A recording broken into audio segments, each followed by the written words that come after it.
Thanks for waking up with us on this very busy Saturday morning. I'm Corey Stark. Taylor Holt will be joining us shortly live in Edwardsville, and we continue following breaking news from overnight. Deadly storms hitting on both sides of the river and the entire Midwest.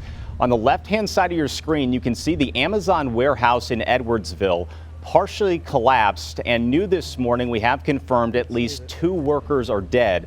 On the right, that is damage in St. Charles County, where 1 person is confirmed dead this morning. We start this morning in Edwardsville. All night long, emergency crews have been at the site of the Amazon warehouse collapse. This is just off 255 north of 270. We have team coverage of the scene. News 4's Taylor Holt and Julia Avery are in Edwardsville. Let's first go to Julia Avery just outside the Amazon Fulfillment Center. Julia. Yeah, Corey, right now the sun is up, so we're really getting our first look at all of this damage here at this Amazon warehouse. I'll step out of the way.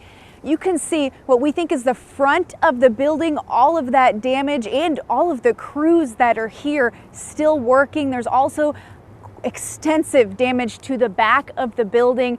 We are about southwest of Edwardsville, right where 255 crosses 270, and all of these agencies, this happened last night at 8:30, so they have been out here. We're going on almost 12 hours now. And as you said in that press conference we had a few hours ago, they did confirm that at least 2 people have died.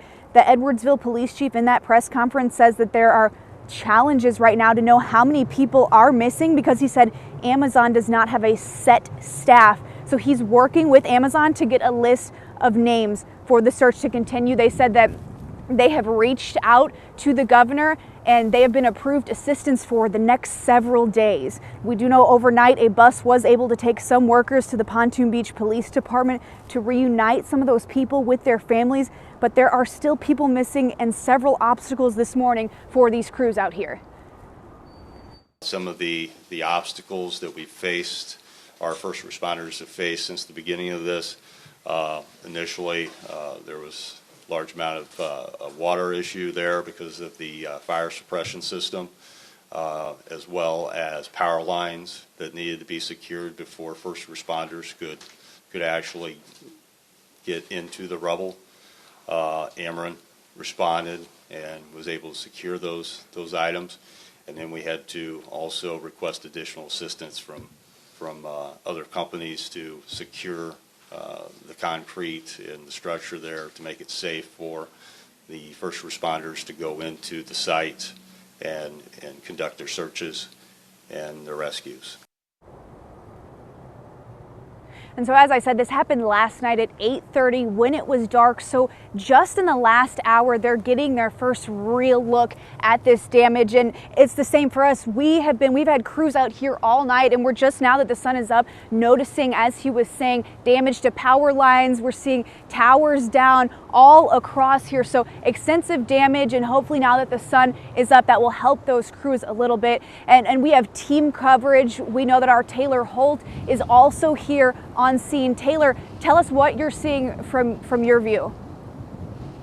Yeah, Julia, well, still a very active scene here as well. You can see emergency crews behind me still surrounding the warehouse. The road is still blocked off in this area, and we do have Edwardsville police cars in this area blocking off the entrance to the warehouse over here. But one thing that I do want to point out is just how this situation already has so many people coming together in this community wanting to step up and help. And our crews saw that earlier this morning as family members who have loved ones that were inside the facility were lined on the outskirts of the warehouse waiting to hear on the conditions of their loved ones and being as much support for each other as they could. And just moments ago, I was out here and an Amazon driver contractor pulled up. He says he was driving the same route as the tornado passed. He passed by the facility on his delivery, but said after his delivery, he felt compelled to come back and help out. I want to stop and at least see if they need any more volunteers or any help, because I mean that could have been any of us. Like, I'm in the fulfillment centers every day, not this one particularly, but on the St. Louis side, we're in there every day, with people. So of course I want to see if they need any help. Yeah, and just seeing the impact of what's happened. What's your reaction to that? mean, it's breathtaking. Like you never know, and you never expect anything like this to happen. You know, and it's just like my heart sunk. Like just driving by, just seeing like all the police like around the building and all the emergency first responders. Like my heart sunk just knowing that so many people are inside. You know, possibly just lost their lives or trapped. You know, like scared. Like that could be any one of us. You know, we all put our lives at risk. You know, when we go out and we do our jobs and we all expect to come home. You know, and unfortunately, you know, some people might not make it home. So I just wanted to at least, you know, attempt to help if I could in any way. You know, because I could have been any one of us. And Corey, it's hard not to believe we're not going to see more of that happening in the coming hours and days as this investigation continues. Actually, I've been out here for the past maybe 30 minutes or so, and there's a line of cars down the street right here. People have been walking up, talking to police, coming up to us, asking how they can help and volunteer. So we do expect to see more of that. And we'll hear from an Amazon worker who was actually scheduled to come in and work a shift at this facility coming up in our next half hour. Back to you. All right, Taylor, and yes, it is good to hear those stories of recovery and people coming together during this very difficult time. Thank you. Well, we have statements from Amazon and Illinois Governor J.B. Pritzker this morning. In a statement issued within the last hour, Amazon says, quote, "Our thoughts, prayers, and deepest sympathies are with the victims, their loved ones, and everyone impacted.